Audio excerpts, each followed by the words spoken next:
ce colloque. Des personnes sont encore en train de s'inscrire. Bienvenue dans cette 16e édition, j'ai compté sur mes doigts, à une près, c'est à peu près ça. Avec les doigts de pied. Donc ce colloque qui s'appelle donc colloque éthique et conscience, beaucoup d'entre vous le connaissent très bien parce que ça fait plusieurs années que vous venez, d'autres sont nouveaux. Il est donné chaque année sur un sujet qui éclaire notre conscience, un sujet d'éthique éclairant notre conscience. Et cette année, on est allé droit au but, on a pris la conscience. Donc merci à nos intervenants d'être ici présents. J'ai 2-3 petites informations à vous donner avant que nous commencions. La toute première, prenons le temps d'éteindre nos téléphones portables. Je laisse un petit temps de silence.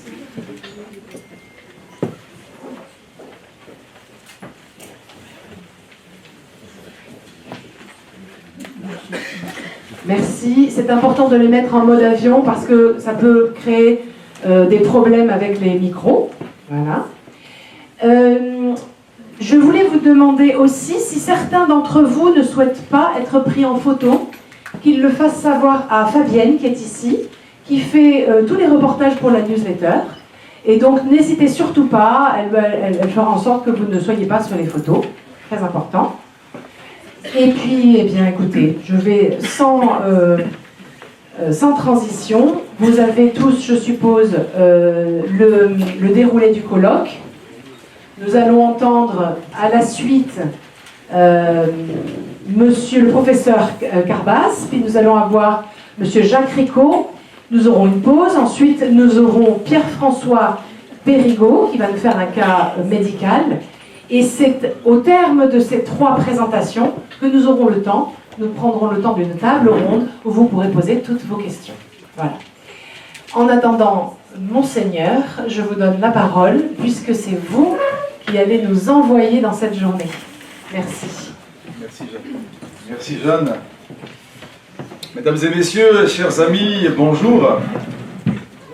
Bienvenue à ce colloque organisé par le collectif Éthique et Conscience, réunissant à la fois la pastorale de la santé et le groupe Santé Catho, je vais dire Santé Cadeau, Santé Catho, le petit révélateur, donc du diocèse de Montpellier. C'est bien ça, Jeanne? C'est ça, Monseigneur. Voilà, nous sommes réunis aujourd'hui pour réfléchir ensemble à un sujet crucial, à la fois éthique, juridique et profondément humain.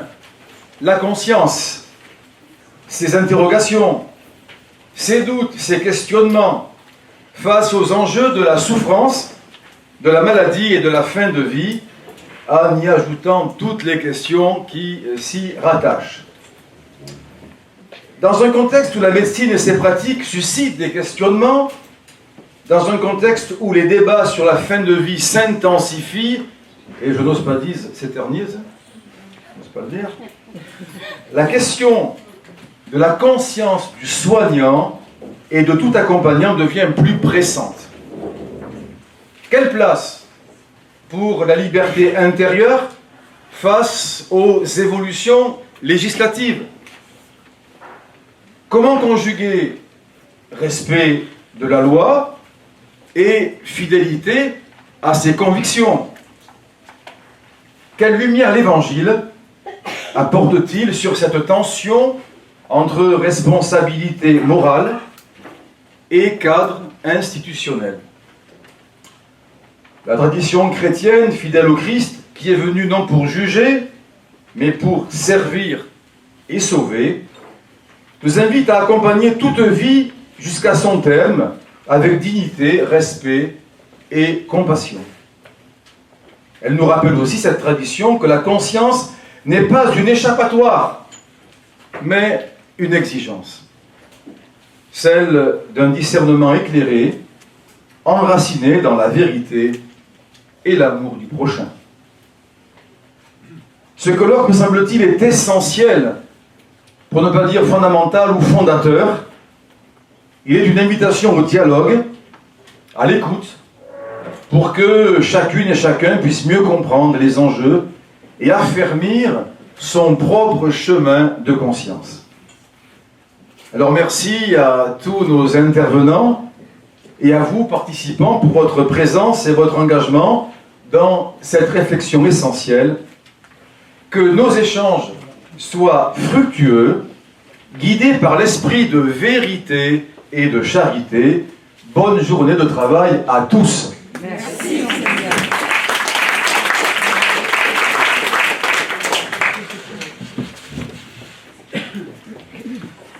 Priorité à droite, Olivier. Priorité à droite. Le respect du code de la route. Bien, merci Monseigneur.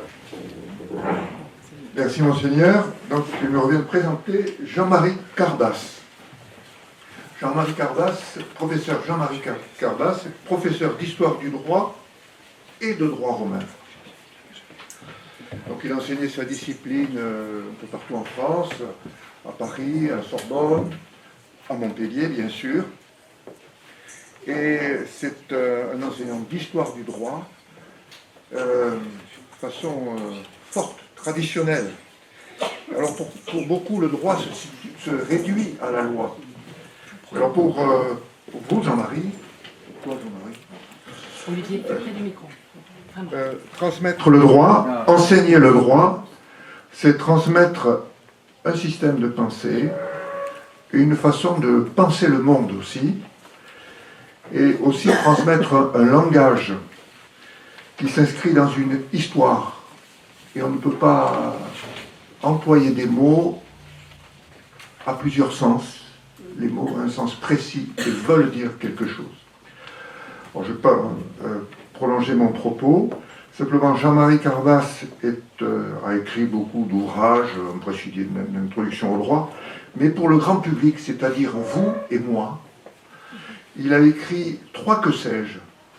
Un sur la peine de mort, un sur 100 dates de l'histoire de l'histoire du droit, et un troisième sur l'histoire du droit, et qui se lisent très facilement, je vous recommande, c'est très nourrissant. Alors, je ne vais pas prolonger mon propos, Jean-Marie. Donc, son sujet, c'est la clause de conscience. Quelle place dans la hiérarchie des normes?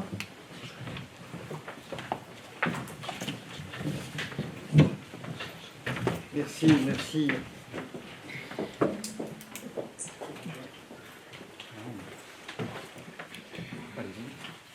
Oui, allô. C'est comme samedi. Merci beaucoup.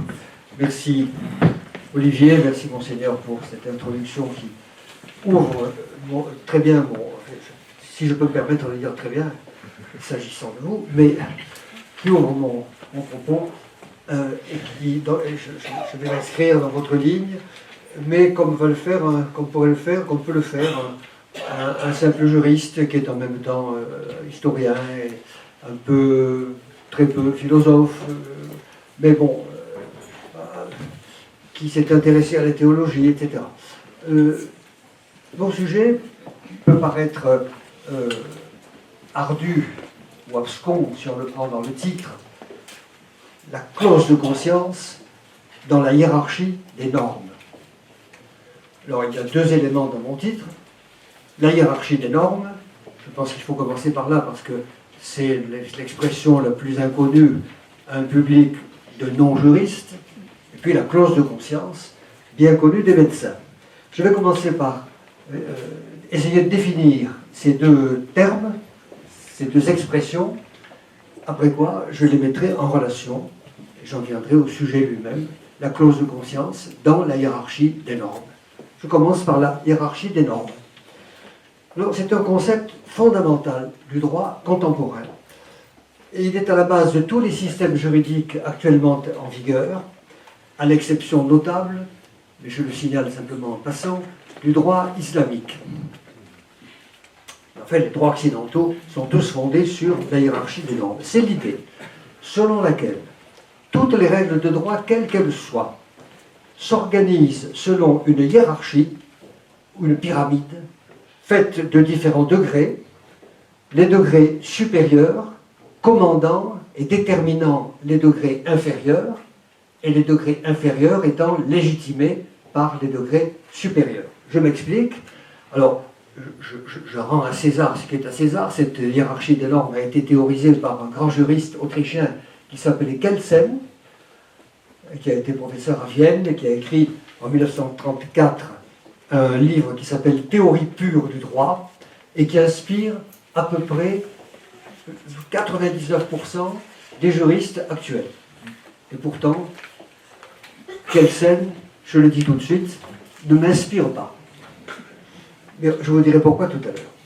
Alors, dans ce schéma kelsenien, qui est le schéma dominant des juristes qui sont actuellement en fonction, il y a tout en haut de la pyramide ce qu'il appelait la norme fondamentale, Grundnorm.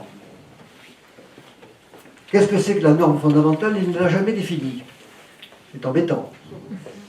Mais on comprend que c'est un ensemble de valeurs qui préside à l'organisation des sociétés libérales, démocratiques, occidentales. Alors c'est la séparation des pouvoirs, c'est le double degré de juridiction, c'est bon, un certain nombre de choses qui sont considérées comme fondamentales et qui doivent se retrouver dans la constitution de chaque État.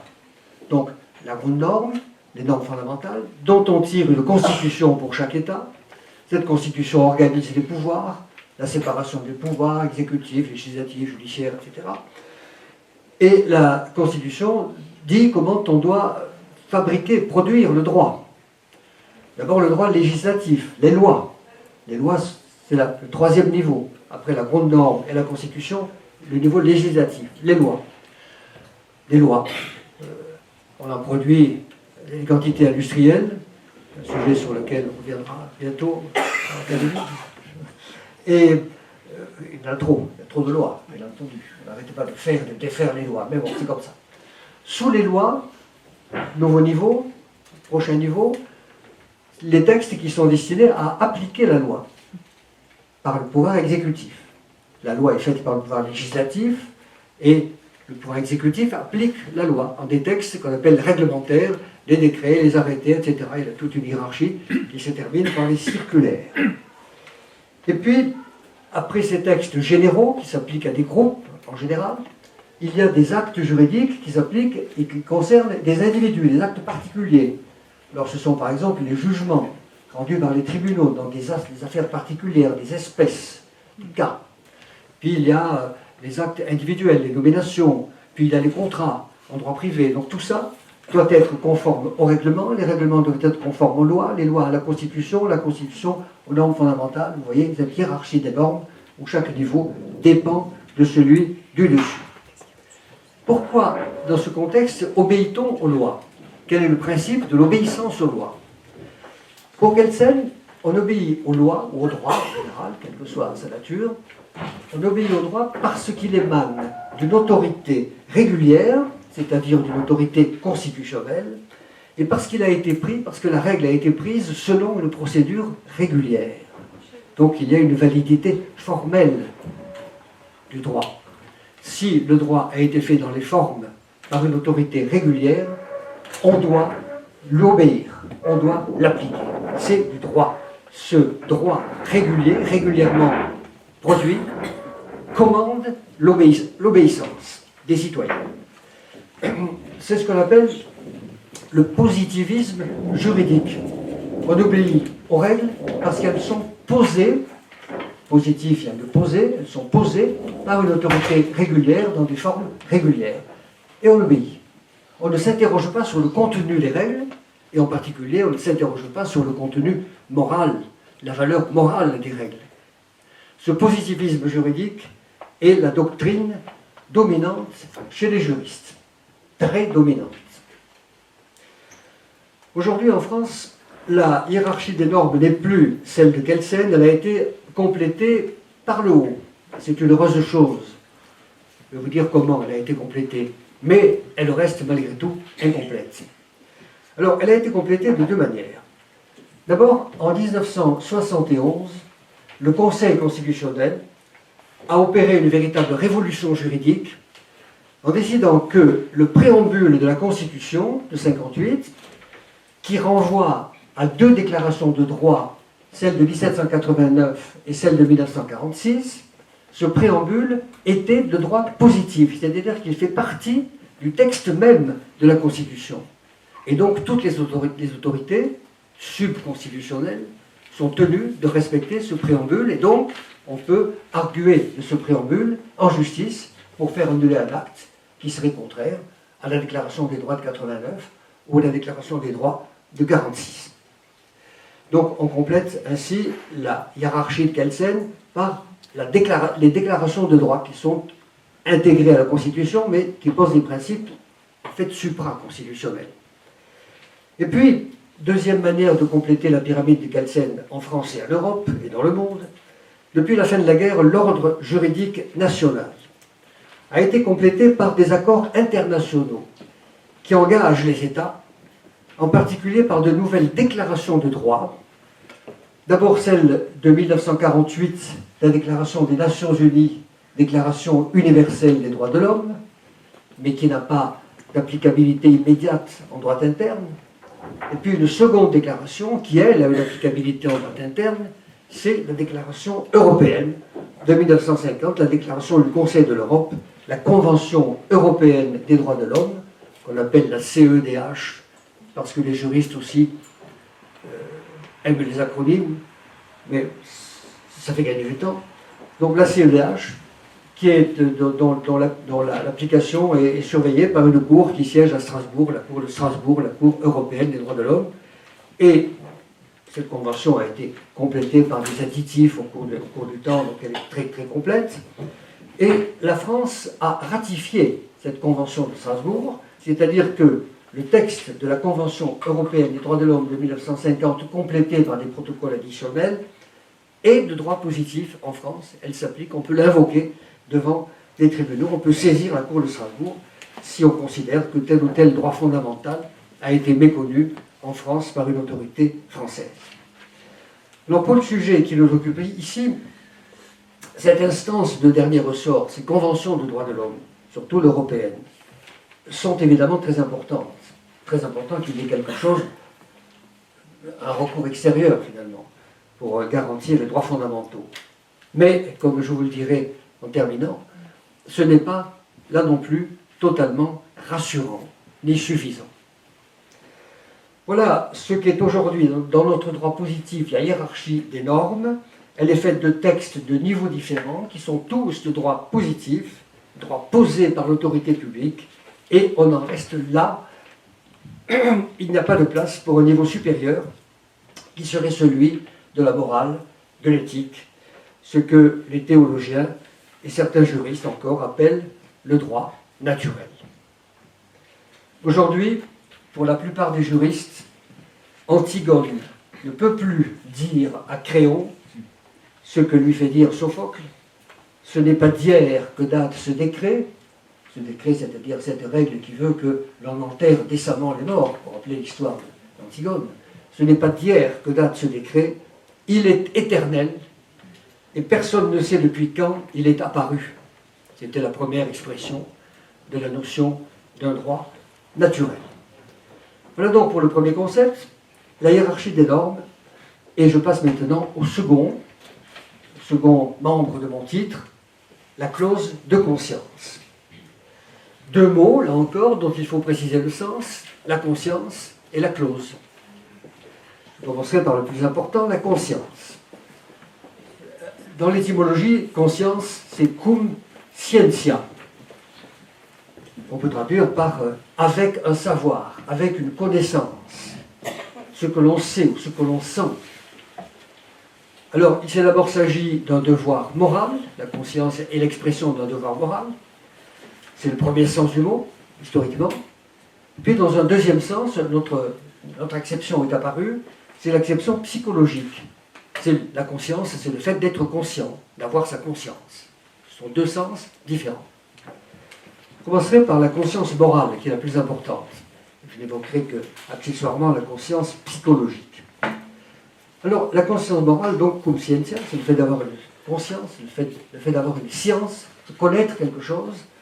Et saint Thomas, qui traite de la conscience de la question 79 de la première partie de la Somme, ça s'appelle la Prima Summae, saint Thomas part d'une définition d'Origène.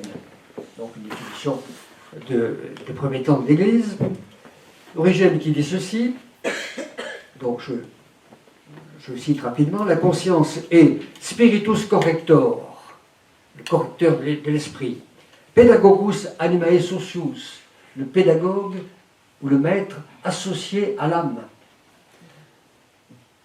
grâce auquel, je traduis rapidement, grâce auquel on s'écarte des mauvaises choses et on se dirige vers les bonnes. Pedagogus animae, pedagogus spiritus, corrector spiritus. Saint Thomas prend cette définition mais ne s'y arrête pas. Il faut toujours faire référence et révérence aux grands anciens, mais ensuite Thomas donne sa définition à lui. Et il a raison. Alors il se demande si la conscience est une puissance, potentia, ou un acte, actus, ou une connaissance, scientia, comme le nom, l'étymologie paraît l'indiquer. Alors il écarte, comme toujours, vous savez comment il procède, il écarte les opinions qui ne lui conviennent pas pour finir par celles qui lui conviennent, et il finit par dire la conscience, c'est un acte, actus. C'est un acte par lequel nous appliquons notre connaissance, scientia, à ce que nous nous proposons de faire, il s'agit bien d'un acte, il s'agit de faire, et qui nous conduit soit à l'approuver, soit à le réprouver. Donc soit à le faire, soit à ne pas le faire. Dans la langue classique, je vais très vite, par exemple si je prends le dictionnaire de Furetière, le grand dictionnaire qui précède celui de l'Académie française, 4 ans plus tôt, Furetière en 1690 nous dit, il reprend saint Thomas à vrai dire, la conscience c'est un témoignage au jugement secret de l'âme raisonnable, il ajoute raisonnable, mais saint Thomas parlait aussi déjà de la raison, donc témoignage au jugement secret de l'âme qui donne approbation aux actions qu'il sait naturellement bonnes, ou qui fait reproche, ou donne son repentir des mauvaises. Et dans le catéchisme de l'Église catholique, je lis ceci, c'est le jugement de la raison par lequel la personne humaine reconnaît la qualité morale de ce qu'elle fait.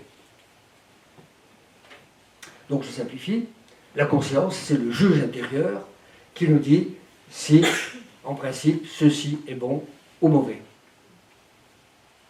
Au XIXe siècle est apparu, après les Lumières bien sûr et après la Révolution, est apparu un autre sens, un sens qui se veut scientifique, le sens psychologique. La conscience, c'est un état psychologique, psychique. C'est le fait d'être conscient, d'avoir une conscience des choses, une conscience objective, de se rendre compte. Alors il y a les inconscients et les conscients. C'est presque, je n'ose pas dire de la médecine, parce que je ne veux pas avoir l'air d'évaluer la médecine, en tout cas ce n'est plus de la morale. Alors on voit qu'il y a la conscience morale et puis la conscience psychologique. Et ce qui est remarquable, c'est que, parce qu'elle en dit long sur l'évolution du sens des valeurs, c'est que dans le dictionnaire littré, et puis dans tous les dictionnaires qui suivent, c'est le sens psychologique qui apparaît en premier, et le sens moral est de plus en plus rikiki, si j'ose dire, de plus en plus réduit, de plus en plus marginal, de plus en plus secondaire. Et je trouve qu'il y a là quelque chose qui me paraît digne d'être souligné. Alors ce qui m'intéresse ici, bien sûr, c'est la conscience comme faculté morale et son insertion dans le champ du droit. Alors dans le champ du droit, la notion de conscience au sens moral, qui seule m'intéresse maintenant, apparaît essentiellement dans 3 expressions qui vont du général au particulier. D'abord l'expression générale, la liberté de conscience. Ensuite, l'objection de conscience, qui est une conséquence de la liberté de conscience. Et en 3e lieu, la clause de conscience, qui est quelque chose de plus réduit par rapport à l'objection, qui est la mise à l'œuvre de l'objection, si vous voulez.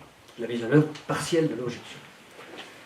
Alors, je vais parler ici de la clause de conscience, mais je ne peux expliquer ce qu'est la clause de conscience que si j'ai d'abord parlé de la liberté de conscience et de l'objection de conscience. D'abord, la liberté de conscience. C'est un principe qui fait partie de ce qu'on appelle les libertés fondamentales. Les libertés fondamentales. Elle garantit à chaque individu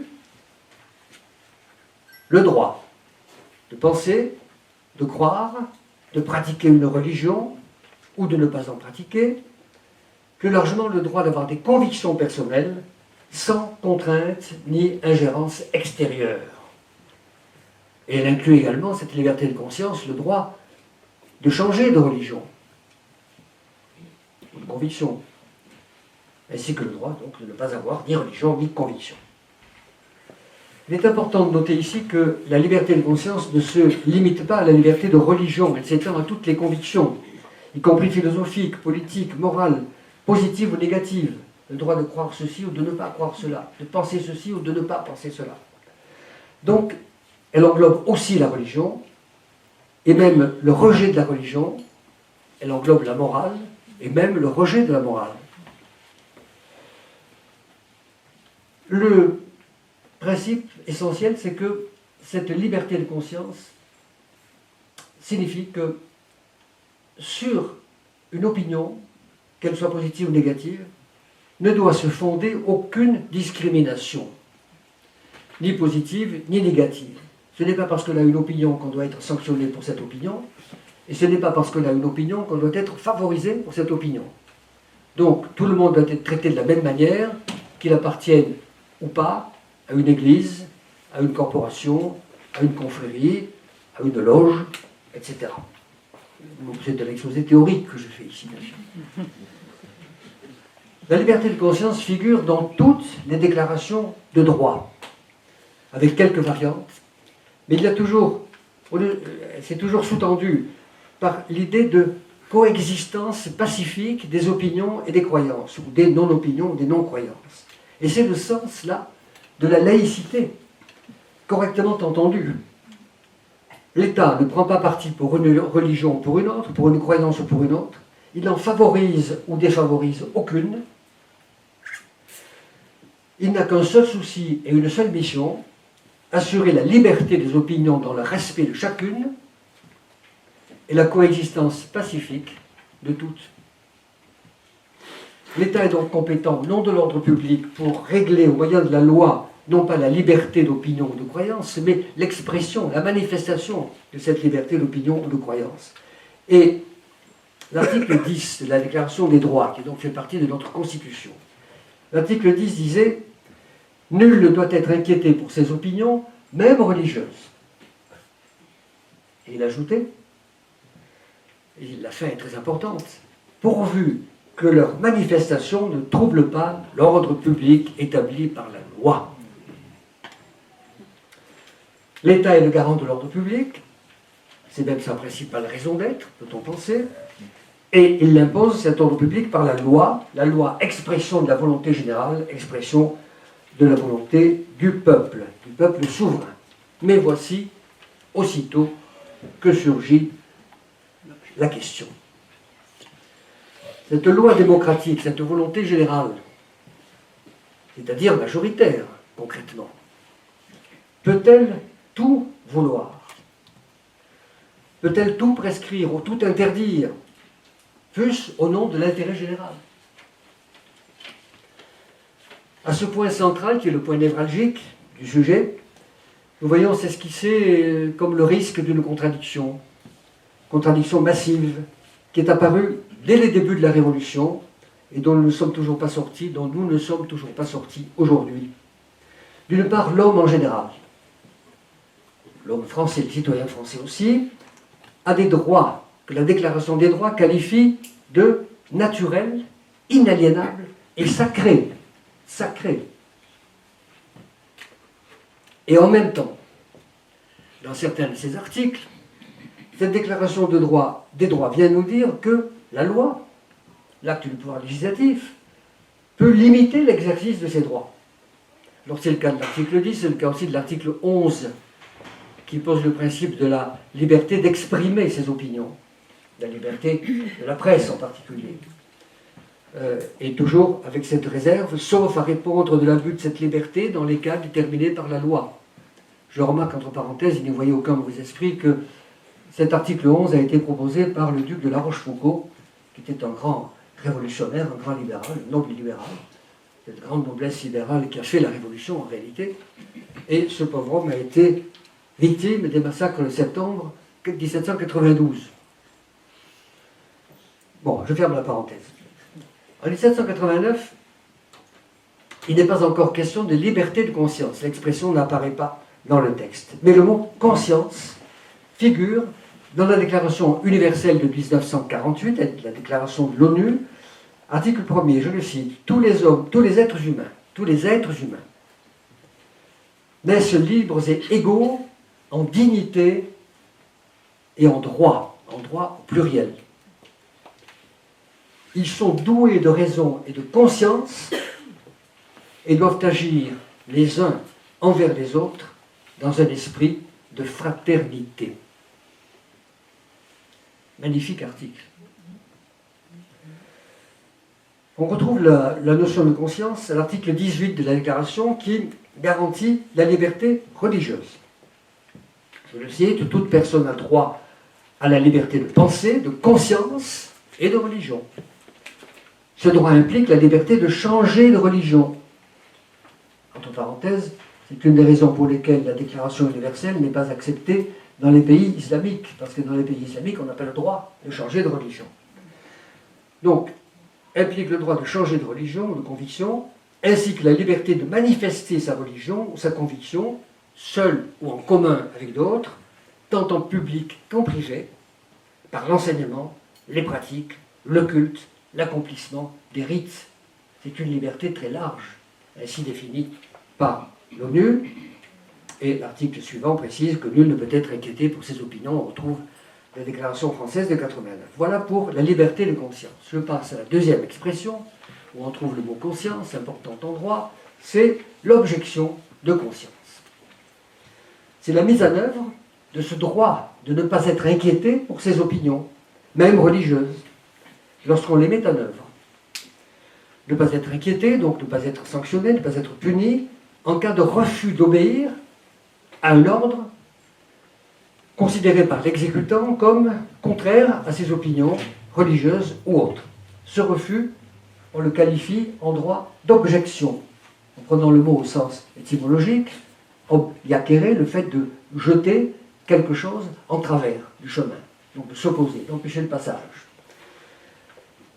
C'est-à-dire le droit d'opposer un motif, en l'occurrence de conscience, à un ordre considéré comme moralement inacceptable. C'est, si vous voulez, la voie intérieure de la conscience individuelle qui objecte, qui s'oppose à une loi extérieure de l'autorité publique. Évidemment, ce refus de conscience n'est pas spontanément accepté par les États. Et du point de vue politique, le refus d'obéissance peut avoir un coût. Et même un coût majeur, dans l'hypothèse où on a affaire à un État violent et despotique. Ce coût majeur, c'est le martyr, bien entendu. L'hypothèse du martyr. Les théologiens du Moyen-Âge ont beaucoup écrit sur cette question de l'obéissance à un ordre injuste. C'est un topos de la pensée politique du Moyen-Âge. Et dans ce contexte bien connu de l'opposition entre l'autorité politique, l'empereur en particulier, ou les rois, et l'Église, le Saint-Siège. Saint Thomas, bien sûr, toujours lui, distingue entre le roi juste, qui est celui qui ne donne que des ordres justes, et le tyran, qui se définit justement par cela, qui ne donne pas des ordres justes. Le roi juste, le roi en l'espèce, Thomas vivait à l'époque de Saint-Louis. Le roi, mettons Saint-Louis, donne des ordres qui doivent être acceptés et auxquels on doit obéir. C'est un devoir d'obéissance. En revanche, le tyran, qui donne des ordres injustes, lui, on doit, c'est un autre devoir, lui résister, devoir de résistance. Le modèle, à cette époque, le modèle de cette résistance, vous vous en doutez, c'est Thomas Becket, l'archevêque de Cantorbéry, assassiné dans sa cathédrale sur l'ordre du roi Henri II, devenu tyrannique, puisqu'il voulait s'imposer à l'ordre interne de l'Église. Thomas Becket a été canonisé 3 ans après sa mort en 1173. C'était un grand saint de l'Église anglaise. Alors toutes ces idées, je passe très vite, ont été reprises par des penseurs au XVIe siècle en particulier, comme Erasme, comme la Boétie, comme Thomas More, encore un Anglais qui s'appelait Thomas et qui s'oppose à son roi, qui s'appelait Henri VIII, qui lui aussi a été martyrisé. les monarchomaques protestants, parce que les protestants aussi ont été persécutés pour leur foi, etc. Au XVIIe et XVIIIe siècle émerge une notion nouvelle, en tout cas entendue de manière nouvelle, c'est la notion de tolérance. Et deuxième notion nouvelle qui apparaît, c'est la notion de la théorie du contrat social. Et dans ce contexte, on dit deux choses. Premièrement, l'État, quel qu'il soit, n'est pas tout-puissant. Et on le dit en particulier à l'époque de Louis XIV, dans le contexte de l'absolutisme. L'Église maintient ce point de vue. L'État n'est pas tout-puissant. Bossuet en particulier, qui, devant le roi, prêche en lui disant, bien sûr, vous pouvez ordonner ceci ou cela, mais vous savez qu'un jour, vous allez comparaître devant le juge et que tout ça, bon, vous n'êtes rien par rapport au juge. Bon, donc l'État n'est pas tout-puissant. Deuxième idée nouvelle, les personnes, alors ça c'est très important, et ça c'est vraiment nouveau, les personnes ont des droits qui leur sont consubstantiels, qui font partie de leur substance, de leur nature. Cette nature qu'on commence à appeler la nature humaine. La nature humaine. La nature. La nature, on ne dit pas Dieu, on dit la nature, met dans le cœur de l'homme un droit ou des droits naturels que personne ne peut leur enlever. Droit naturel et inaliénable. Inaliénable. Eux-mêmes ne peuvent pas y renoncer. Parmi ces droits naturels, on les énumère, et celui qui revient toujours, et le plus important peut-être de tous, car il permet de garantir les autres, c'est le droit de résistance à l'oppression. Alors on passe, vous voyez, du devoir de résistance au Moyen-Âge, ici, au droit de résistance. La résistance n'est plus seulement un devoir, comme elle l'était pour les martyrs, par exemple. Elle est un droit qu'on peut exciper devant l'État, dont on peut exciper devant l'État. À partir de là, c'est donc développé toute la théorie des droits de l'homme avec les déclarations dont j'ai parlé, déclarations américaines, déclarations françaises, déclarations universelles, déclarations européennes, etc. Toutes ces déclarations reconnaissent l'objection de conscience, c'est-à-dire le droit d'objecter un motif de conscience devant un ordre injuste. Et cela m'amène à la troisième expression, où l'on trouve le mot conscience, c'est la clause de conscience. Clause de conscience, ça peut paraître technique comme expression. Parce que la clause, qu'est-ce que c'est? Ça vient du latin, le verbe claudere, fermer. Clausa, une chose fermée sur elle-même. Donc un petit élément de phrase qui se suffit à soi-même et qui constitue un élément d'un contrat. Donc le mot clause s'insère dans le contexte contractuel. Ça fait partie d'un contrat. Et à l'origine, cette clause apparaît dans le contrat de travail que signent les salariés. D'abord, ça s'est apparu chez les journalistes. Dans le contrat de travail du journaliste apparaît une clause dans laquelle il est dit que le journaliste se réserve le droit de ne pas faire, de ne pas dire, de ne pas écrire quelque chose qui serait contraire à sa conscience. Et si jamais on veut l'obliger à écrire quelque chose qui ne convient pas à sa conscience, on peut se séparer de lui. Mais il faut se séparer de lui en lui reconnaissant les garanties d'un licenciement complet. C'est-à-dire, ce n'est pas lui qui démissionne, c'est le droit du licenciement qui s'applique, donc il ne perd rien. Il y a eu récemment une affaire avec le journal du dimanche, donc je passe là-dessus. Puis la notion propre aux journalistes a été étendue aux avocats. Ils peuvent plaider dans une affaire qui serait contraire à leur conscience.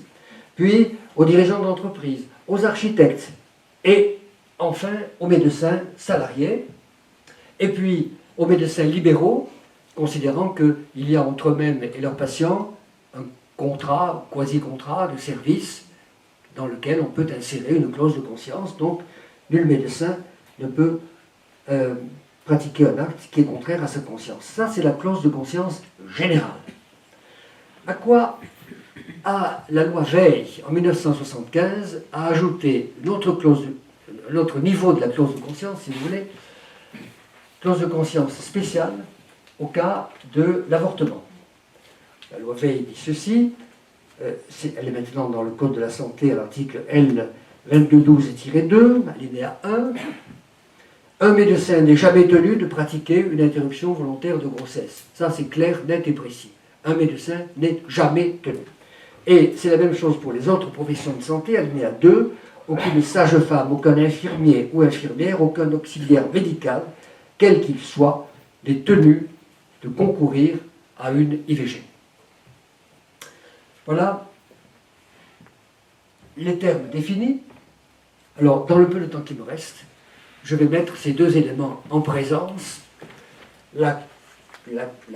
L'objection de conscience. Je préfère dire l'objection de conscience que la clause de conscience, parce que c'est plus clair, à mon avis. Donc, la place de l'objection de conscience dans la hiérarchie des normes. Comment organiser tout ça? Comment concilier tout ça? Tout ça, c'est-à-dire le fait d'abord que la clause de conscience, comme l'objection de conscience, sont posées par une loi inscrite dans le droit positif, le Code de la santé en l'occurrence, mais en même temps, le droit à l'IVG, actuellement, peut-être un jour, hélas, l'euthanasie, sont aussi des droits, ou seront des droits reconnus et garantis par la loi. Il y a donc de lois contradictoires, un conflit de lois. Pour l'avortement, ce droit a été inscrit dans la Constitution par la révision constitutionnelle du 8 mars 2024. Et cette révision a été voulue, vous savez pourquoi, pour donner à la liberté ou prétendue liberté de l'avortement, enfin bon, peu importe, une force supérieure à la loi. Donc pour faire remonter cette liberté dans la hiérarchie des normes. On l'a fait passer du niveau législatif au niveau constitutionnel. Et c'est pourquoi le député Bompard, au nom de son parti d'extrême gauche, a considéré que le droit à l'avortement l'emportait désormais, puisqu'il était constitutionnel, sur la clause de conscience, qui n'était que législative. Moyennant quoi, il fallait abolir la clause de conscience qui ne servait plus à rien. La crainte des partisans de l'IVG, c'est que les juges, parce que tout ça, ça finit chez les juges, à partir de cas particuliers, c'est que les juges, appelés à arbitrer entre deux principes, le principe de conscience et le principe de liberté de l'avortement, ne soient amenés à rendre des décisions qui seraient forcément contradictoires, faisant prévaloir un principe ou l'autre selon les cas, selon qu'on prenait le texte constitutionnel à la lettre ou pas, et donc donnerait, c'est le prétexte qu'ils ont invoqué, une jurisprudence fluctuante. Donc il n'y aurait pas de sécurité juridique. Alors le mieux, pour assurer la sécurité juridique, c'est de supprimer la clause de conscience. Voilà. C'est très simple. Mais ce qu'il faut bien voir, et ce qui peut commencer à nous rassurer un peu avant de nous inquiéter encore après, c'est que le niveau constitutionnel dans lequel figure désormais cette garantie, ce n'est pas une liberté, c'est une garantie du droit à l'avortement. Le niveau constitutionnel n'est plus tout à fait le dernier étage de la hiérarchie des normes. Je le disais tout à l'heure, il y a désormais, à côté de la Constitution, et pour certains même au-dessus de la Constitution, les conventions, en particulier la Convention européenne des droits de l'homme. Et on peut recourir devant cette Cour européenne des droits de l'homme si on estime qu'une liberté fondamentale a été violée. Et sur ce point, le point de l'avortement, la Cour européenne des droits de l'homme s'est prononcée par voie incidente dans des affaires d'interruption volontaire de grossesse à propos de la Pologne. La Cour a considéré, je résume, que l'objection de conscience, d'une part, l'accès à l'avortement, d'autre part, étaient des droits de valeur équivalente. La Cour européenne. Mais en conflit, bien sûr, l'un par rapport à l'autre. Et elle a jugé, en deux points, comme ça faire les juges, un jugement balancé. D'une part, les États, je cite la décision, les États sont tenus d'organiser leur système de santé de manière à garantir l'exercice effectif de la liberté de conscience des professionnels de santé dans le contexte de leurs fonctions. Les États doivent garantir cette liberté. Mais en même temps et d'autre part, cela ne doit pas empêcher les patients d'accéder aux services auxquels ils ont droit en vertu de la législation applicable dans le pays. Il y a une série de décisions qui vont dans le même sens. Je passe là-dessus. J'en signale une qui concerne non pas les personnes, mais les établissements de santé, dont la Cour reconnaît qu'ils peuvent, en tant que tels, refuser de pratiquer les avortements, pourvu qu'il y ait à proximité, un autre établissement qui les pratique et qui donc permet l'exercice de cette liberté. Reste bien sûr la possibilité, et c'est ici qu'on revient à l'inquiétude, la possibilité que les instances judiciaires, les instances législatives, l'instance constitutionnelle même, changent d'avis. Car dans l'affaire relative à la Pologne dont je parlais, la décision a été prise par 5 juges contre 2.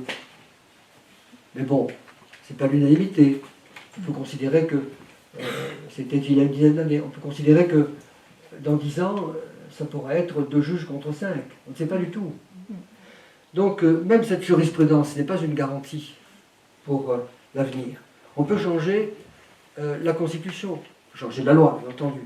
On peut supprimer par une loi la clause de conscience en dépit même des libertés fondamentales. Alors, dans ce cas, si ça arrivait, ça peut arriver, mais il faut poser la question, c'est improbable aujourd'hui, mais ça peut arriver. Que resterait-il à la liberté de conscience? J'ai 3 minutes pour conclure. Oui, mais vous les avez. Que resterait-il à la liberté de conscience? Eh bien, il resterait d'abord la doctrine de l'Église. Je ne veux pas anticiper sur la suite, ce qui sera sans doute dit après moi, mais tout de même. Dès l'origine du christianisme, tout en posant un premier principe d'obéissance au pouvoir constitué. C'est Saint Paul, Romains 13, vous vous rappelez, ce n'est pas en vain qu'il porte le glaive, l'empereur, enfin, parce qu'il punit les malfaiteurs, etc. Donc ça.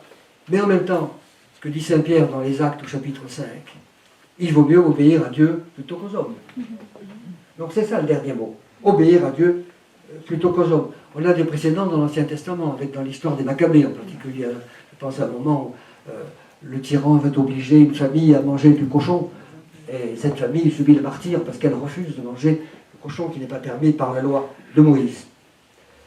Aujourd'hui, pour des pratiques comme l'avortement, je crois qu'on a un texte très clair, c'est l'Évangile Vitae, numéro 73, des lois de cette nature, autorisant l'avortement, l'euthanasie, etc. Non seulement ne créent aucune obligation pour la conscience, mais elles entraînent une obligation grave et précise de s'y opposer par l'objection de conscience. On retrouve ici le devoir de résistance dont je parlais tout à l'heure. En droit français, je résume mon propos, il n'y a aucune garantie. Aucune garantie, même pas dans les déclarations de droit. Je vais faire un petit clin d'œil historique. La République jacobine, au moment de la Terreur, a voté une deuxième déclaration des droits, en 93, qui allait encore plus loin que celle de 89 dans le sens des libertés, et qui disait aussi le libre exercice du culte, le droit de s'assembler librement, etc., ne peuvent être interdits. 93. Et c'est le moment même où cette même convention est en train de persécuter les prêtres non-jureurs, les prêtres réfractaires, comme on dit, et le moment même où elle les envoie à la guillotine, ou s'apprête à les déporter en Guyane. Voilà ce qu'on peut penser de l'effectivité des déclarations. On peut très bien voter une déclaration, c'est comme les traités dont Bismarck disait qu'ils étaient des chiffres en papier. Alors que reste-t-il? Que nous reste-t-il? Il nous reste, et ce sera mon dernier mot, à nous arc-bouter sur la hiérarchie des normes, mais à condition de ne pas voir dans la hiérarchie des normes un simple outil de droit positif, et à condition de compléter la hiérarchie des normes positives jusqu'aux déclarations de droit par la norme suprême, qui est la norme morale, la norme de justice, la norme qui nous dit, en particulier, tu ne tueras point. Et ce tu ne tueras point n'est pas une norme sainte seulement parce qu'elle est inscrite dans le décalogue, mais parce que cette loi est inscrite dans la conscience humaine, dans la conscience de tous les peuples raisonnables, et dans tous les pays. C'est la première exigence, la première grande norme, pour reprendre le mot de Kelsen, mais dans notre sens, la première grande norme, la première exigence du vrai bien commun de l'humanité. Je vous remercie. Merci J'espère-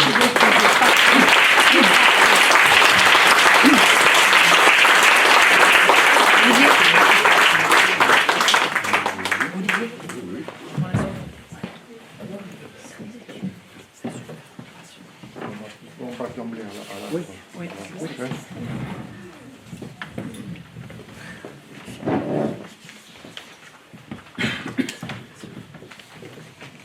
Merci Jean-Marie pour cet exposé dense et précis Et pédagogue. Et pédagogue. et pédagogue. Et ça, c'est Carbas, c'est pédagogue, c'est...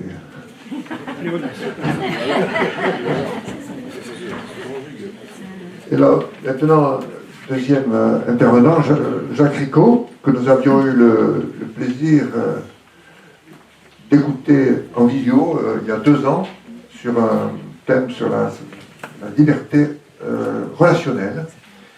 Il n'avait pas pu se déplacer à cause d'un petit problème de santé résolu. Et donc, il a très gentiment accepté de venir à Montpellier. Alors, Jacques Ricot est professeur de philosophie. Il est agrégé, docteur en philosophie. Il a été professeur de classe préparatoire.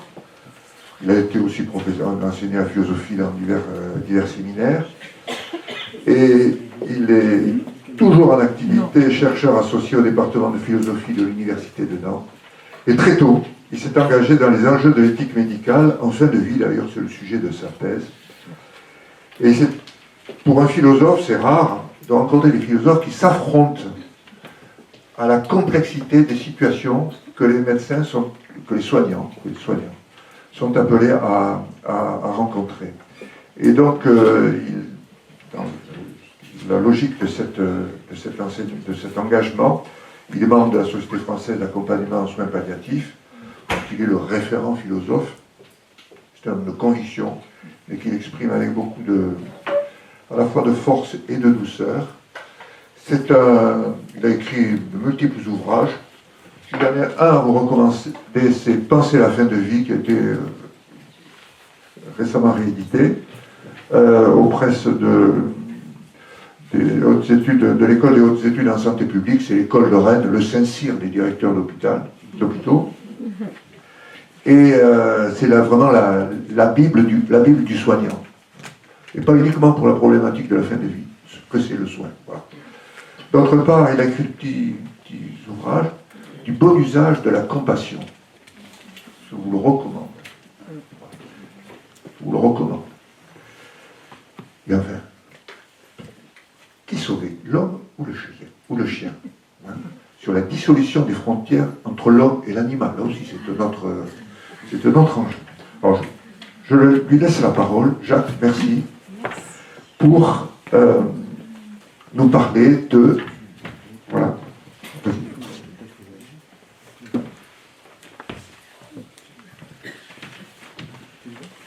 Est-ce que tout le monde a les documents?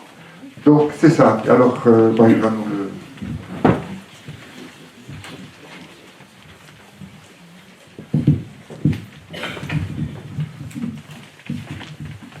Merci de cette présentation généreuse, trop généreuse. Merci de cette invitation. Je suis heureux d'être là en chair et en os. J'étais là en intelligence artificielle, parce qu'après tout, on sera capable désormais de faire des conférences à distance avec des faux corps, avec des faux textes. Ça va venir très très vite, je le vois. Mais je vous garantis que c'était bien moi qui étais à l'autre bout de la caméra il y a 2 ans, quand je me suis vu obligé d'obéir, non pas à ma conscience, qui aurait peut-être ici dit autre chose que ce que la médecine m'a enjoint de faire. Alors merci. Alors moi je préfère parler avec un micro parce que j'ai les mains qui se promènent et le résultat c'est que je suis plus sûr de rester devant mon micro avec ma tête qu'avec mes bras. Donc vraiment je viens de boire du petit lait, si vous me passez l'expression, en entendant le propos de notre collègue juriste, parce que je suis un petit philosophe sans toute modestie, qui s'est beaucoup instruit auprès des juristes qui n'ont pas une conception positiviste du droit. J'ose espérer qu'ils ne sont pas quand même 1%, comme je l'ai entendu tout à l'heure, parce que ceux que j'ai lus avec beaucoup de profit, comme Catherine Labrousseriou, comme aujourd'hui Muriel Fabre-Magnan ou Alain Suppiot, enfin je cite des grands noms du droit, il me semble que ce ne sont pas des juristes positivistes, comme Kelsen il a été dit qu'il était. Alors je me suis dit, en parlant après un juriste aussi compétent que celui qu'on vient d'entendre, et avant un théologien qui est prévu cet après-midi pour nous commenter Saint Paul et l'Épître aux Romains, il me fallait trouver un petit créneau intermédiaire. Et donc je vais m'y essayer en empruntant plutôt le style du professeur très scolaire. Et c'est la raison pour laquelle, contrairement aux usages, et à mon usage habituel, j'ai accepté qu'on vous mette entre les mains un certain nombre de textes auxquels on pourra se référer, ce qui donnera un petit aspect peut-être scolaire, court, mais qui, court, COIRS, mais qui pourra nourrir éventuellement un petit peu après coup les choses. Il y a un deuxième texte que je vous ai proposé à côté de ce. Il faut que je parle plus près du micro, peut-être encore, comme ça. Ouais. Oui. Allez-y.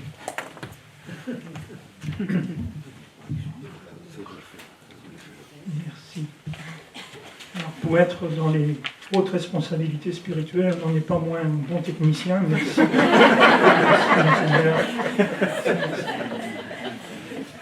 Le deuxième texte que je vous ai mis entre les mains est un texte que j'ai publié à la une, non pas à la une justement, contrairement à l'habitude, du journal régional, puisque je suis nantais, Ouest France, sur la question qui nous a occupé tout à l'heure en fin de parcours, sur l'avortement.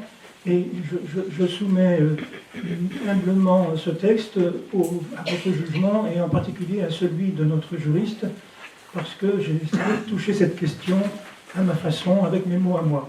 Mais simplement, je vous demande de me faire l'amitié et la confiance de ne pas le lire pendant que je parle. Je suis un vieux prof et je déteste qu'on se mette à lire des textes pendant que je parle. Voilà. Donc, quand je vous le dirai, vous pourrez vous référer à l'autre texte, éventuellement. Alors, d'abord, j'ai gagné du temps grâce à ce qui a été dit tout à l'heure. En effet, conscience, quand nous abordons cette question en philosophie, nous la distinguons en deux temps, comme il a été très bien dit. Le temps, c'est un temps chronologique d'ailleurs. La conscience morale est largement antérieure à la conscience psychologique, la conscience intellectuelle. En français, c'est les mêmes mots, en italien aussi, mais pas en allemand ni en anglais. À chaque fois, dans les langues, il y a une scission, une différence de vocabulaire qui évite les confusions qui sont possibles parfois. Confusion, mais il faut tout de suite dire, et ça a été dit tout à l'heure, qu'il y a quand même un lien. C'est-à-dire qu'il n'y a pas de conscience morale sans conscience psychologique, sans recul sur ce que on a pensé, sur ce qui s'est pensé à l'intérieur. Bien. Donc dans les deux cas, il y a retour sur soi, si vous voulez. Bon, on date, nous, en philosophie, le nouvel usage du mot conscience, très précisément de Descartes. C'est lui qui, utilisant le vieux mot conscience, conscientia, que Cicéron traduit du grec à l'époque, c'est lui qui donne à ce mot de conscience le sens moderne de conscience psychologique, de conscience intellectuelle, même de conscience réfléchie. Bref.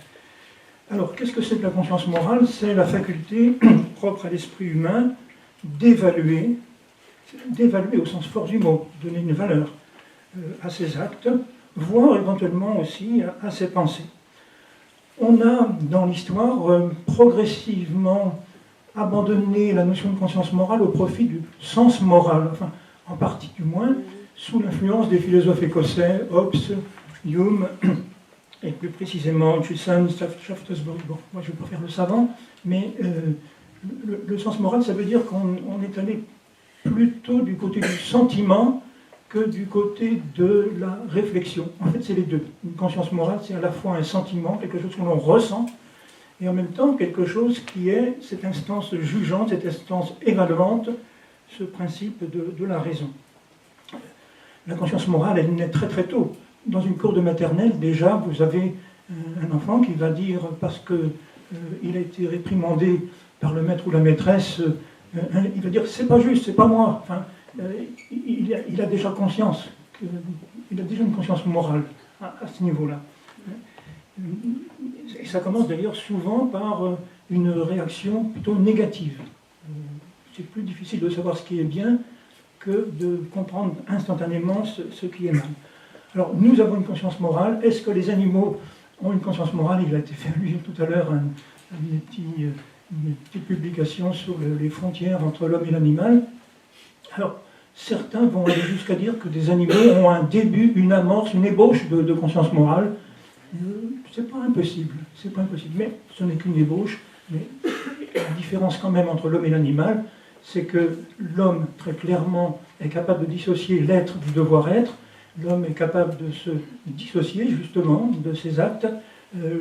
L'homme est responsable de l'animal, l'animal n'est pas responsable de l'homme. Enfin bref, nous avons tout de même ici une caractéristique qui nous spécifie dans l'ordre de l'humain. Inévitablement, et ça a été fait tout à l'heure, Antigone est convoquée pour nous rappeler qu'au-dessus des lois de l'humain, il y a les lois divines, comme elle le dit. Et je n'ai pas le temps de développer ça, mais alors c'est vrai, c'est une très grande, belle héroïne qui vient nous dire qu'il y a une norme suprême qui est celle de la conscience morale. Je dois enterrer mon frère, même coupable, aux yeux de la cité, parce qu'il est dans l'humanité, quels que soient les forfaits qu'il a pu commettre, en particulier la trahison de sa propre patrie, en l'occurrence. Donc, Antigone va jeter de la terre, comme vous le savez, sur la tombe de Polynice, son frère, afin qu'il ne soit pas dévoré par les vautours, malgré l'édit qui l'interdisaient, cet acte de son oncle Créon. Bon, alors évidemment, c'est la grande, la belle Antigone, celle dont nous gargarisons. Je dis nous gargarisons parce que quand on regarde de très très près l'Antigone de Sophocle, c'est un peu plus compliqué. Elle dit quelque part que si elle avait été veuve, le problème n'aurait pas été le même. Si ça avait été son enfant, si ça avait été son mari, elle n'aurait pas forcément jeté de la terre. Tiens, ça veut dire que les lois divines auxquelles elle se réfère sont un peu les lois du sang, les lois de la fraternité. Parce qu'un frère, on ne peut pas en retrouver un quand les parents sont morts. Tandis que le mari, on peut toujours se remarier. Tandis que les enfants, on peut toujours en faire d'autres. Elle dit ça quelque part. On l'oublie toujours. Mais il y a d'autres endroits dont elle a une propension aussi à aimer la mort, oui, qui peut être discutée. Enfin, je lui ai dit ça un jour dans un petit article, mais je ne suis pas le seul à le dire. Il suffit de lire Sophocle. Des gens comme Hegel l'ont dit avant moi. Et donc, Antigone, oui, gardons le mythe tel qu'il nous est transmis de génération en génération, mais déjà, je mets non pas en doute, mais je mets en discussion la véracité ou la vérité à laquelle on se réfère quand on dit « c'est Dieu qui parle en moi », c'est la divinité. Quelle certitude ai-je que je m'exprime bien en ce moment? Enfin, un peu de modestie, parce qu'aujourd'hui, finalement, tout le monde est Antigone. Je fauche un pré parce que j'estime que c'est pas légal de faire telle plantation, alors je suis Antigone. Aujourd'hui, le français moyen, enfin pas le français moyen, mais le français a cette tendance à dire, dès que je suis contre la loi, je suis une Antigone. Il y aurait beaucoup certainement à dire et à réfléchir là-dessus. Alors finalement, celui que peut-être on devrait invoquer, si on veut aller dans la Grèce antique, ce serait davantage Socrate. Socrate, oui, résiste à la loi de la cité, tout en ne la refusant pas.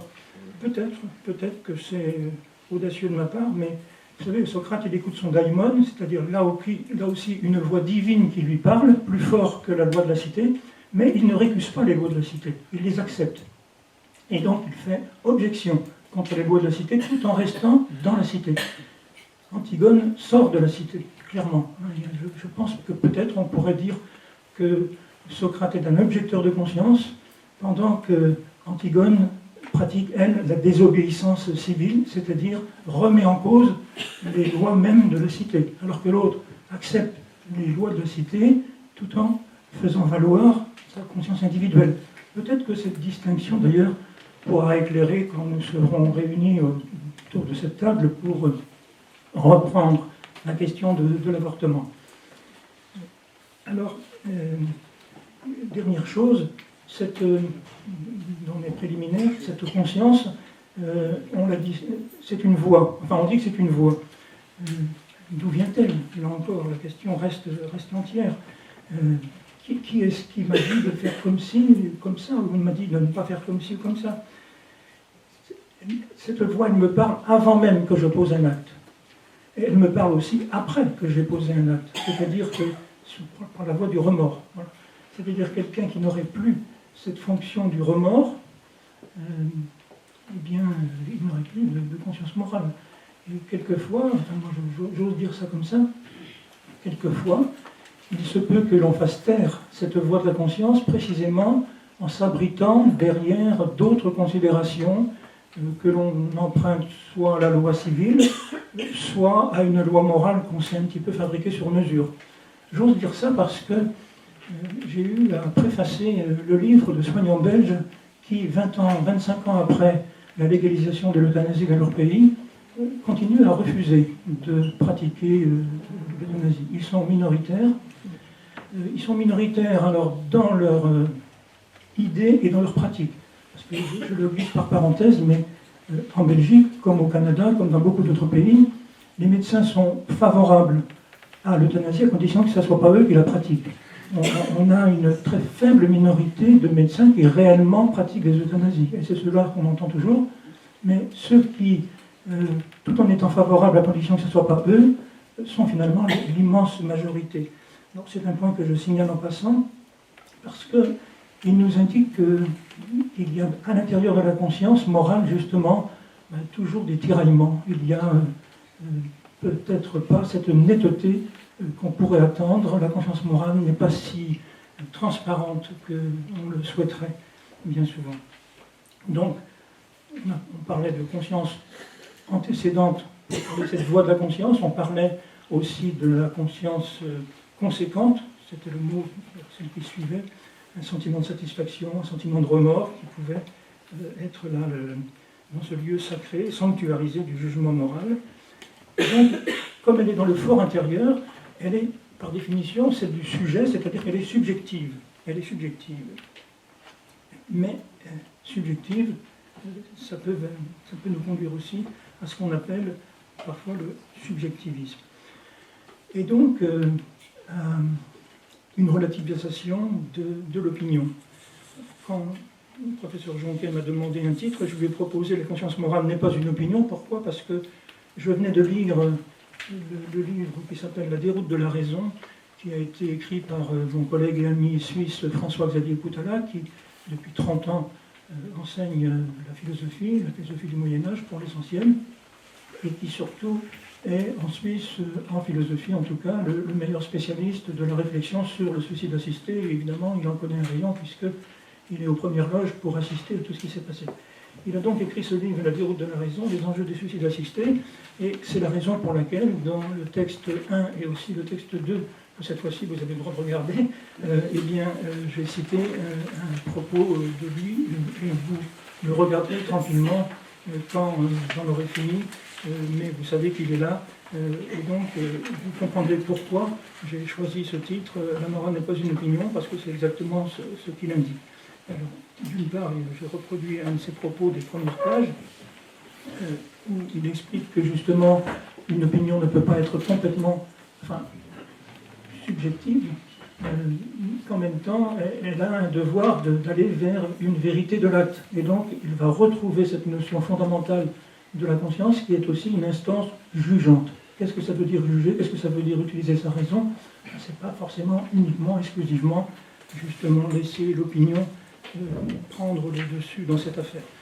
D'autant plus que lorsque l'opinion est prédominante, eh bien, ça laisse entendre que du moment que j'ai une bonne intention, ce que j'ai fait est bien, ce que j'ai fait est bon. Ça, c'est vraiment la tendance contemporaine. Elle a été dénoncée depuis très longtemps par beaucoup d'auteurs, en particulier l'un d'entre eux qui, hélas, pas suffisamment lu, Philippe Benetton, que je cite dans mon texte numéro 2, où cet auteur explique très bien que nous sommes aujourd'hui dans un monde historiquement très déterminé, très précis, où l'opinion dominante est en train de prendre le pas sur la conscience personnelle, comme si le légal était le moral. On a quelque chose de cet ordre-là. Il a intitulé son livre titre très significatif, les fers, c'est-à-dire l'emprisonnement de l'opinion, aujourd'hui. Donc, vous regarderez un petit peu ce texte qui, à force de valoriser la seule intention, finit par brouiller les repères. Et pourtant, d'une certaine manière, cette thèse a des alliés qui vont chercher très loin. Il a été fait allusion à plusieurs reprises au travail de Thomas d'Aquin. Vous savez peut-être que Thomas d'Aquin, enfin vous savez sûrement même, que Thomas d'Aquin dit qu'il faut toujours suivre sa conscience, même quand elle est erronée. Même quand elle est erronée. Ça, c'est un débat tout à fait passionnant, palpitant même. Il commence en gros au XIIe siècle. C'est Bernard de Clairvaux qui dit l'homme qui suit sa conscience mais qui fait une mauvaise action est coupable, parce que l'action est mauvaise. Même s'il a suivi sa conscience, c'est pas bien. Il est coupable parce que l'action est mauvaise. Et puis il y a Abélard qui intervient dans le débat et qui dit non, je sens qu'il y a quelque chose qui ne va pas, et il dit il plaide pour une conscience erronée mais de bonne foi. Thomas d'Aquin arrive là-dessus et il donne raison à Abélard contre Bernard de Clairvaux. Et je n'ai pas voulu citer dans le texte de Thomas d'Aquin parce que c'est toujours d'une lecture un petit peu technique, mais je vous ai proposé en texte numéro 3 un résumé de la thèse de Thomas d'Aquin qui me paraît parfaitement exprimé dans un article qui justement s'intitule « La conscience erronée selon saint Thomas », et que vous trouvez dans beaucoup d'endroits d'ailleurs. J'ai choisi cette expression parce qu'elle est très claire. Thomas d'Aquin dit très nettement, très clairement, qu'on doit suivre sa conscience même si elle est erronée. Ça peut aller très loin. Si je suis croyant et que ma conscience me dit finalement tout bien pesé, c'est pas raisonnable d'être croyant, il vaut mieux suivre ma conscience et donc n'être pas croyant. Ça va jusque-là, la thèse de saint Thomas. Donc, ça vous donne l'importance et le privilège accordé à la conscience, ici, même erronée. Ça peut nous emmener très loin, évidemment, si on s'en arrêtait là. Bien sûr que, vous vous en doutez, Thomas ne s'en arrête pas là, lui. Et il va justement plaider pour nous expliquer que, puisque la conscience est en même temps éclairée, doit être éclairée, eh bien, il est peut-être plus important encore que de suivre la conscience erronée, il est plus important de se laisser éclairer par le jugement que la conscience propose, et jugement qu'il faudra confronter à la loi. Alors non pas la loi du juriste, nécessairement, loin de là, mais à la loi morale tout court, tout simplement. Alors, je vous disais tout à l'heure, s'agissant d'Antigone, bien sûr, le sujet est dédoublé, il entend des voix, mais vous savez très bien qu'on peut entendre des voix de toutes les façons. On accueille une voix venue d'ailleurs, mais comment être sûr que cette voix nous parle droitement et que nous l'entendons non moins droitement? Il faut être modeste et ne pas avoir une assurance porcine, une assurance dogmatique dans ce genre d'affaires. C'est là que, à titre personnel, je préfère la figure de Socrate. Socrate a l'humilité de s'isoler, c'est-à-dire de prendre son temps, d'examiner sa conscience. Il examine sa conscience. Ce thème de l'examen de conscience, qui sera repris par les pères de l'Église et qui sera ensuite énormément développé jusqu'à nos jours. Un Michel Foucault, par exemple, qu'on n'attendrait pas ici, s'est énormément intéressé, s'est beaucoup intéressé à ces examens de conscience qui étaient préconisés par les moines. La vie d'Antonin, Saint-Antoine, pardon, je le disais en latin presque, la vie de Saint-Antoine par Athanase, reprise ensuite par Dorothée de Gaza.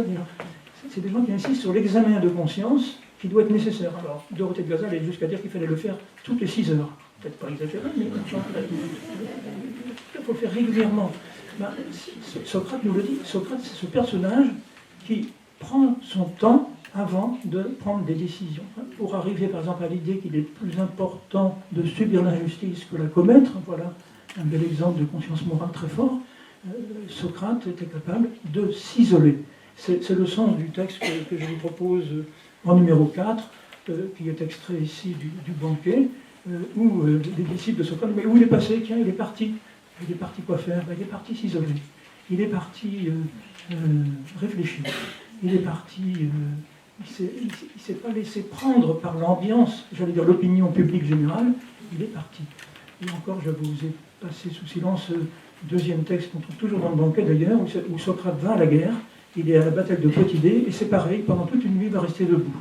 Avant le combat, il va rester debout parce qu'il va méditer, il va réfléchir. Donc, peut-être qu'un des critères d'un accueil juste, d'un accueil droit d'une vérité, qui ne soit pas pollué par d'autres considérations, c'est peut-être le cas chez Antigone de Sophocle, eh bien, peut-être qu'un des critères essentiels, c'est précisément cette capacité de se recueillir, c'est-à-dire de se dédoubler réellement. Se dédoubler, ça veut dire évidemment être éventuellement devant autrui, c'est ce que diront les pères de l'Église d'une façon magnifique, ce que diront les moines des premiers siècles, se dédoubler aussi par l'écriture de soi. Quand je suis un moine solitaire, quand je suis anachorète, eh bien, je n'ai pas cette capacité d'être avec mes frères, mes sœurs, pour faire cet examen de conscience. À ce moment-là, c'est l'écriture qui va me permettre de prendre ce recul. D'où cet intérêt de Michel Foucault pour l'écriture de soi comme examen de conscience, ce souci de soi qui l'a tant occupé dans la toute dernière partie de son œuvre et qu'on oublie quelquefois. C'est dommage parce qu'il dit des choses très, très lourdes et très riches là-dessus.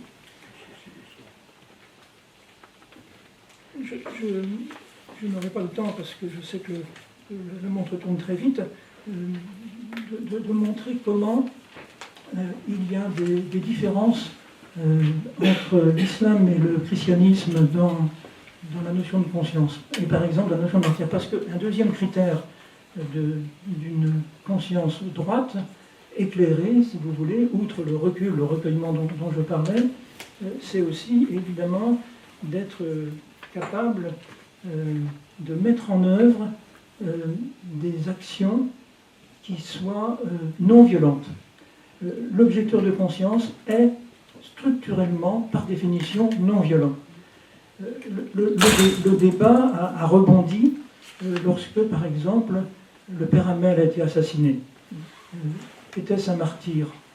Oui, l'Église semble le dire aujourd'hui, et sur le plan philosophique, c'était un martyr. Mais qu'est-ce qu'un martyr? Parce qu'en face, celui qui l'a tué, lui aussi est considéré comme un martyr. C'est-à-dire à sa façon un témoin, lui aussi. Témoin d'une autre vérité qu'il a entendue. Une voix lui a dit « il faut tuer le père Hamel ».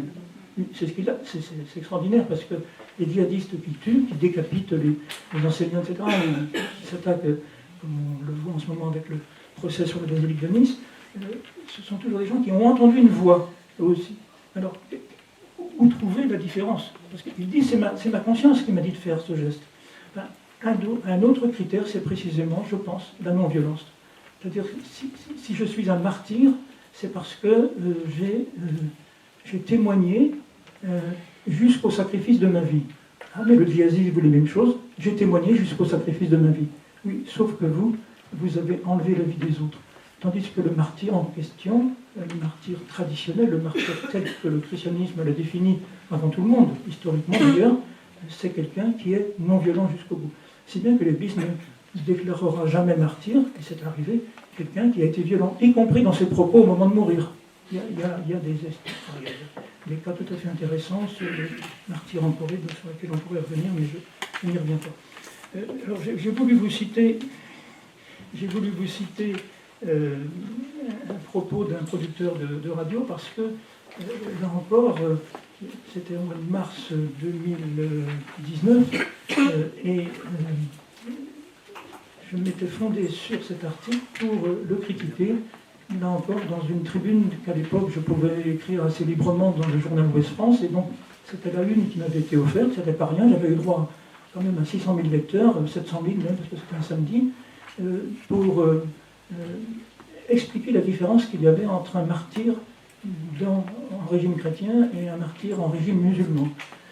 Et c'était en réaction précisément à un propos de ce producteur par ailleurs remarquable de France Culture, qui avait osé dire que, aussi bien dans le christianisme que dans la religion musulmane, au fond, c'était des monothéismes intolérants qui développait la conscience. Alors j'ai essayé de rétablir un peu les choses en disant qu'attention, il y avait martyr et martyr. Le martyr du djihadisme, c'était pas évidemment le tout des martyrs musulmans, loin de là, mais Dieu merci. Mais entre le martyr du djihadiste et le martyr du christianisme, il y avait au moins cette différence que l'un était non violent et l'autre ne l'était pas. Et que ça suffisait en grande partie pour déjà distinguer une conscience droite d'une autre type de conscience.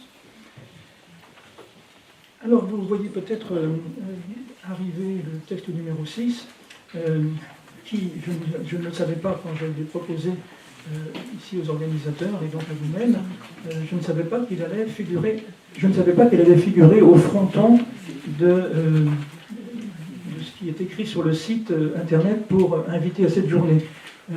Jean-Jacques Rousseau est cité. Alors je comprends très bien la bonne intention, c'est parce que Jean-Jacques Rousseau fait partie de ces grands auteurs qui disent que la conscience morale est très très importante, qu'elle est divine, qu'elle est, vous voyez, cet instinct divin, immortel et céleste voix, guide, assuré d'un être ignorant et borné, mais intelligent et libre, etc. Juge infaillible du bien et du mal. Eh bien, au risque de désavouer un petit peu les organisateurs, je dirais que ce grand prosateur que fut Jean-Jacques Rousseau, et puis ce grand auteur, tout à fait passionnant à bien des égards aussi, s'est lourdement et dramatiquement trompé dans l'expression qu'il donne dans ce texte de ce qu'est la conscience morale. Pourquoi ? Parce qu'il récuse d'entrée de jeu que la conscience morale puisse être autre chose qu'un sentiment spontané, délesté, dégagé de tout jugement moral. C'est-à-dire qu'il lui enlève ce caractère par lequel j'ai commencé mon propos, de capacité d'évaluation. Il faut chasser la raison. Il faut regarder le deuxième paragraphe. Il faut se délivrer de tout cet effrayant appareil de philosophie. Nous pouvons être hommes sans être savants, dispensés de consumer notre vie à l'étude de la morale. Nous avons, à moindre frais, un guide plus assuré dans ce dédale immense des opinions humaines. Le guide en question, c'est ce que je sens. Et ça, c'est assez terrifiant si on va jusqu'au bout. Parce que dans d'autres endroits de la profession du Picard savoyard, d'où est extrait ce texte, dans les 1000, donc c'est un des chapitres, il dit « Je n'ai qu'à me consulter sur ce que je veux faire, tout ce que je sens être bien est bien ». Ce n'est plus du tout une évaluation qui est ici proposée. Tout ce que je sens être mal est mal.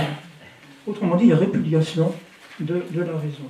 Et la conscience, certes, est ce lieu intime où se manifeste la vérité en bien, du bien et du mal, sans doute, mais comme le dit Camus dans le texte numéro 7 que je vous propose derrière, il y a des moments où se laisser aller à la sincérité, ce qui est le cas de Jean-Jacques Rousseau, c'est vraiment le champion absolu, toute catégorie de la sincérité.